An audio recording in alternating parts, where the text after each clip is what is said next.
Hey guys, subscribe for daily content. And if you're shopping for gear, make sure you check out the description for the newest items at some of the very best online retailers. There's also links for some of the items that I personally recommend. Thanks! What's going on YouTube? Metal Complex here, and today I've got another interesting knife review / knife overview to share with you guys. This is the Civivi Voltaic. At least that's my best guess on the pronunciation. Thanks so much to Civivi for sending this in for me to take a look at. Thanks to my patrons for supporting me, and please make sure to follow me on Instagram at metal_complex. This is available. I will link it right down below so you guys can check it out. It does help my channel when you use my links, but that is entirely up to you. So yes, much like many Civivis, it looks like a combination of a lot of their other knives. They are hardly the only company to do that. Ferrum Forge is a great example where a lot of their stuff looks the same. This one, while it does have that very generic knife profile, and it absolutely borrows a ton of elements from many other Civivi designs that they have released in just like the last 6 months, there are some interesting things here as far as the design goes. This one stuck out a little bit more to me, so I'm going to do my best to share that information with you guys in a way that is helpful. Let's go ahead and measure this knife. Overall length of the Voltaic coming in at 8 inches. Blade length is coming in at 3.5, and your cutting edge is coming in at about 3.25.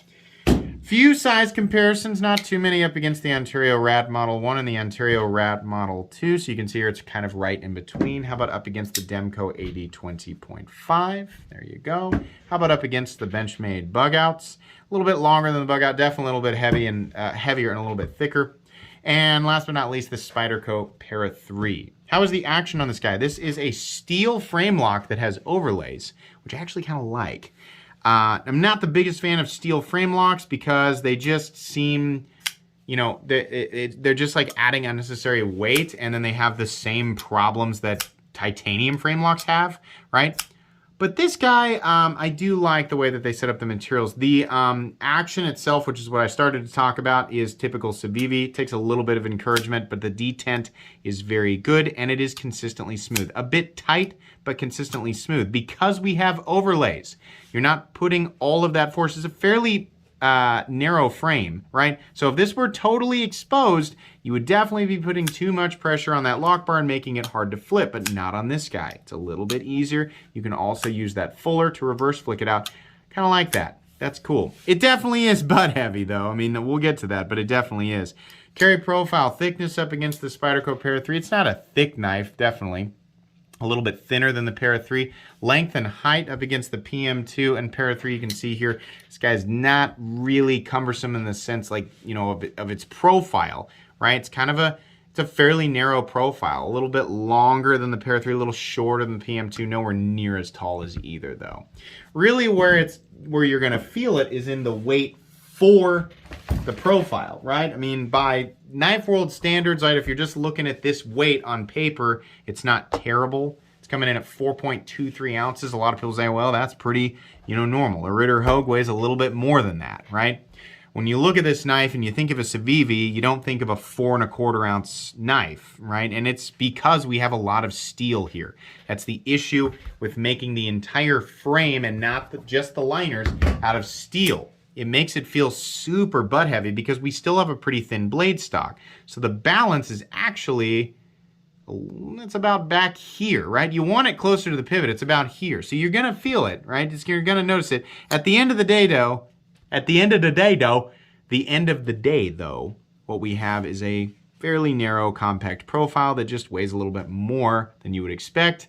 And it's still just a 4.25 ounce object, right? So do with that information what you will. Let's go ahead and do a hardware check. I'll get out my tools as per usual. My tools are very inexpensive and very recommendable. You can find them right down in the section of my description that talks about the tools I use on this channel. The pivot, I believe, is going to be a T... Am I wrong? I thought it would be a T10. Why? Maybe I'm just I thought Civivis all had T10 pivots. Maybe I'm just having a brain fart there. Okay, sorry, T8. And then this one, for some reason, they were like, no, you know what? Let's do T6, just to make Metal Complex mad. God dang it, Civivi. It's not that big of a deal, and I know they didn't do that just to make me mad, but Why? Why did you do? All of your knives are T8, and then they're like, yeah, I think they hired a new guy, and he's like, you know what, guys? I feel like I could bring something to the team. Let me make a suggestion on the new Voltaic. Hear me out now. Let's take all the T8 screws that everybody likes, and let's throw them in a river and put T6 screws on it. Fire that guy, right? Come on now. It's not really that big of a deal. It's just confusing why they put T6 screws on this, right? If you have quality tools and a place to put your hardware, you'll be good to go. It's still minimal. There's just a couple of screws, right, on each side. So you should be okay. Let's go ahead and measure the blade stock thickness. Blade stock thickness on the Voltaic is probably 115, 120 thousandths or so. Yeah, 115 thousandths, almost on the money. All right, let's go ahead and talk about this. I like how this looks. Yes, it looks like another butter knife design from Civivi. I know we got people screaming that as if it's the most unique thought in the entire world. It isn't. We all see the same thing here. It's very apparent that Civivi has a specific design language that has been working. They have a certain equation, a certain, mathematical equation that generates just sort of probably streamlined sales to people who are not looking for anything that is explosively loud in design. Yes, it is obvious, but go ahead and tell me down in the comments anyway. That's fine. I'm just joking around. Calm down. I'm just joking around. This guy talks to himself a lot, huh? Yeah, he does. It does look like that. It does, right? And the next thing that Civivi releases will also kind of look like that, right? And then eventually they will shift and change some element of something and it will work. And what they'll do is they will build a whole bunch of knives around that new element that seems to be attractive or highlighted by some reviewer or some group of people, right? That's just what they do. I mean, there's a lot of companies that do that. So this is that. What I like about this is that we have these nice big areas that are highlighting the scale material, which is basically an inlay.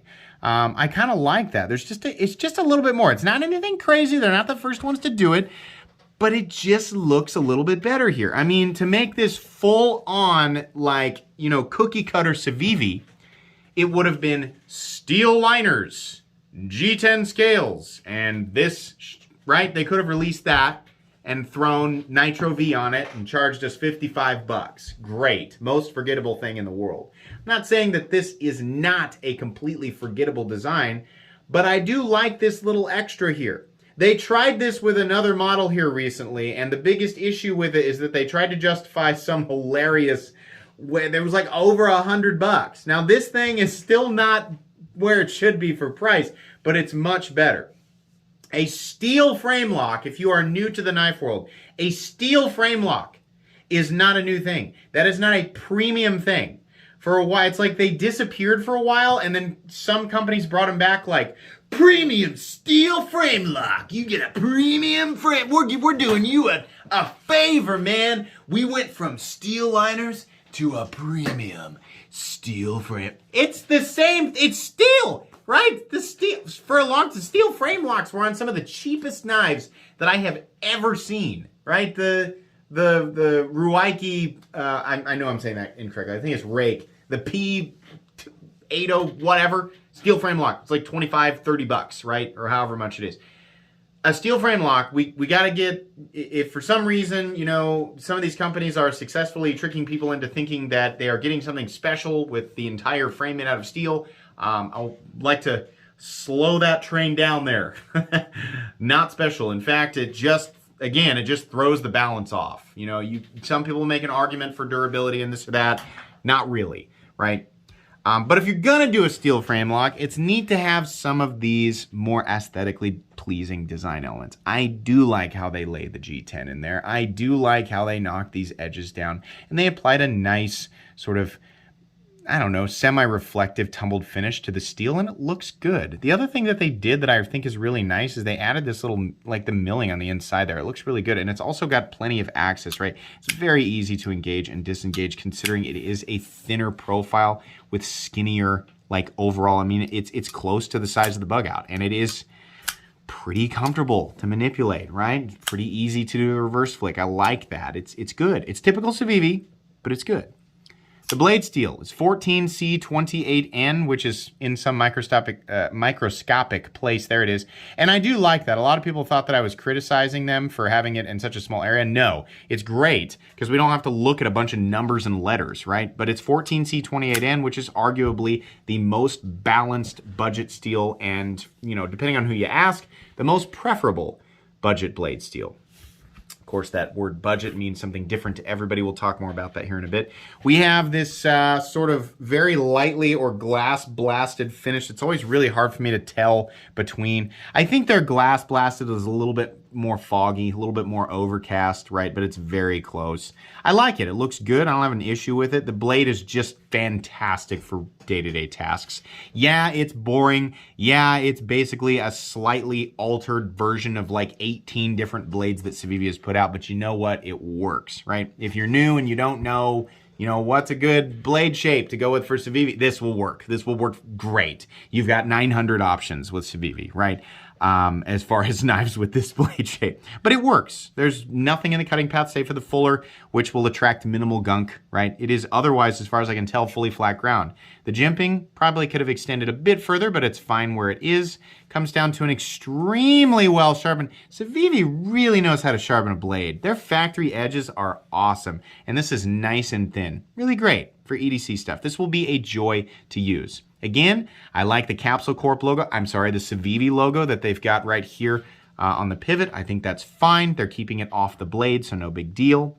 This is black G10. It also comes in kind of like a black washed finish on the steel with the black blade, and it's got the micarta inlay, which honestly looks pretty good. And then they still do a wood one for people who like wood, and that's fine if you like wood. I'm not really a big fan of wood, but okay.